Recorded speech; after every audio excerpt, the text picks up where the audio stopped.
Let's now bring in bad news guy, managing editor at The Bulwark, Sam Stein, president and CEO of the LBJ Foundation, presidential historian Mark Updegrove, and co-founder and CEO of All In Together, Lauren Leader. Lauren here at the table with us. Thanks to you all for joining. Sam, we will go with you to start.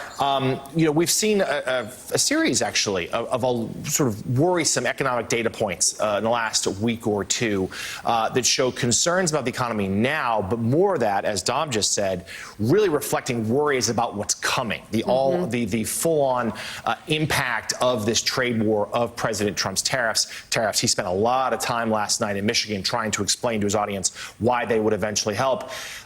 He seems to be sort of in a minority position on that. Give us your read on this situation and the pretty complicated and worrisome politics for this White House.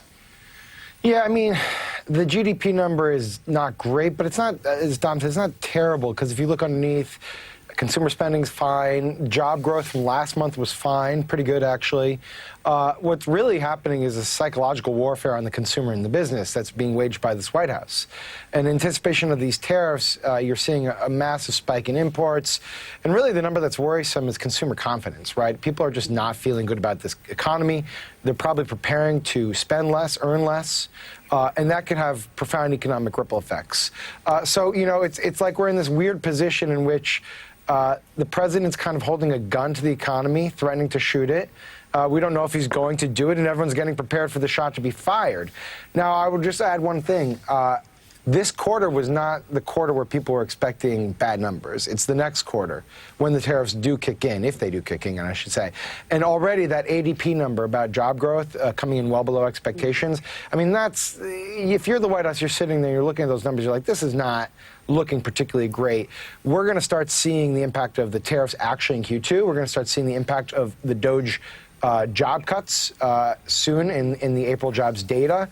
The real bad data is to come. This is the mixed bag data. And so if I'm the White House, I'm on the political side, I am not feeling particularly great about this, and I'm probably trying to concoct some ways to get Trump to move more swiftly to announce some deals or really, honestly, pull the tariffs back entirely.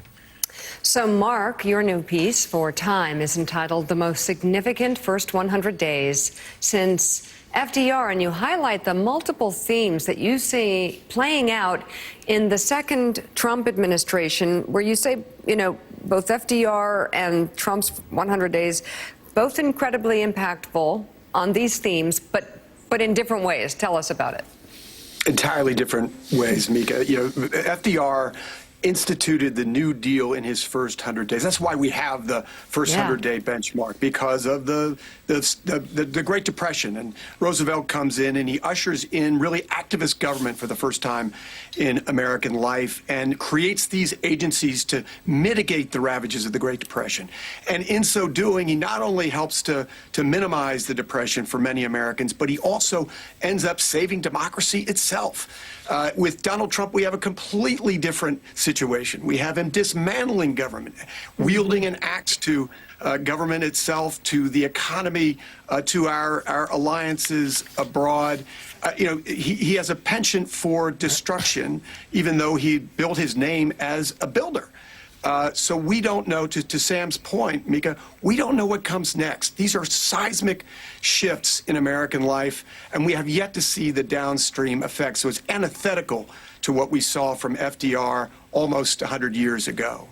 And not knowing what comes next, Lauren Leader, is kind of part of the Trump approach. Amid all of this that's going on, even the people closest to him really can't predict tomorrow.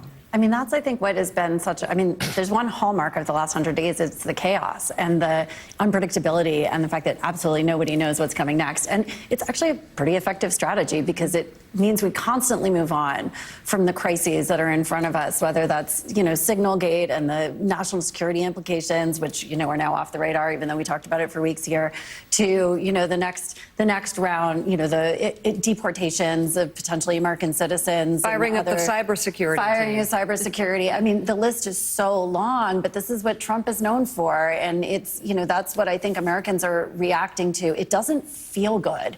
And I think Americans are really demonstrating demonstrating that in all the polls, more and more polls day after day, showing that on pretty much every measure, the president is underwater. And I thought it was really notable this morning, some new polls from Navigator showing that even among Republicans, there are a number of issues, including the economy, where he is really underwater and losing ground. I mean, that's significant. The economy is not political. People want to see prices come down. They want stability in it, and that is not about Republicans or Democrats. Yeah, we saw this in the first term, too, the difference of tactics versus strategy. Trump's all short term. It's all reflexive. It's about winning that day's headlines. Very little long-term vision. And yeah, the chaos, the fast-moving headlines, that's useful to shrug off a bad story, but it does lead to the chaos. We're seeing these voters not like it in the polls. And at the end of the day, he was elected to bring prices down, to improve and stabilize the economy. That has not happened yet. Well, he's saying it has. So it has not. We'll continue this discussion throughout the hour. Also ahead, a look at some of the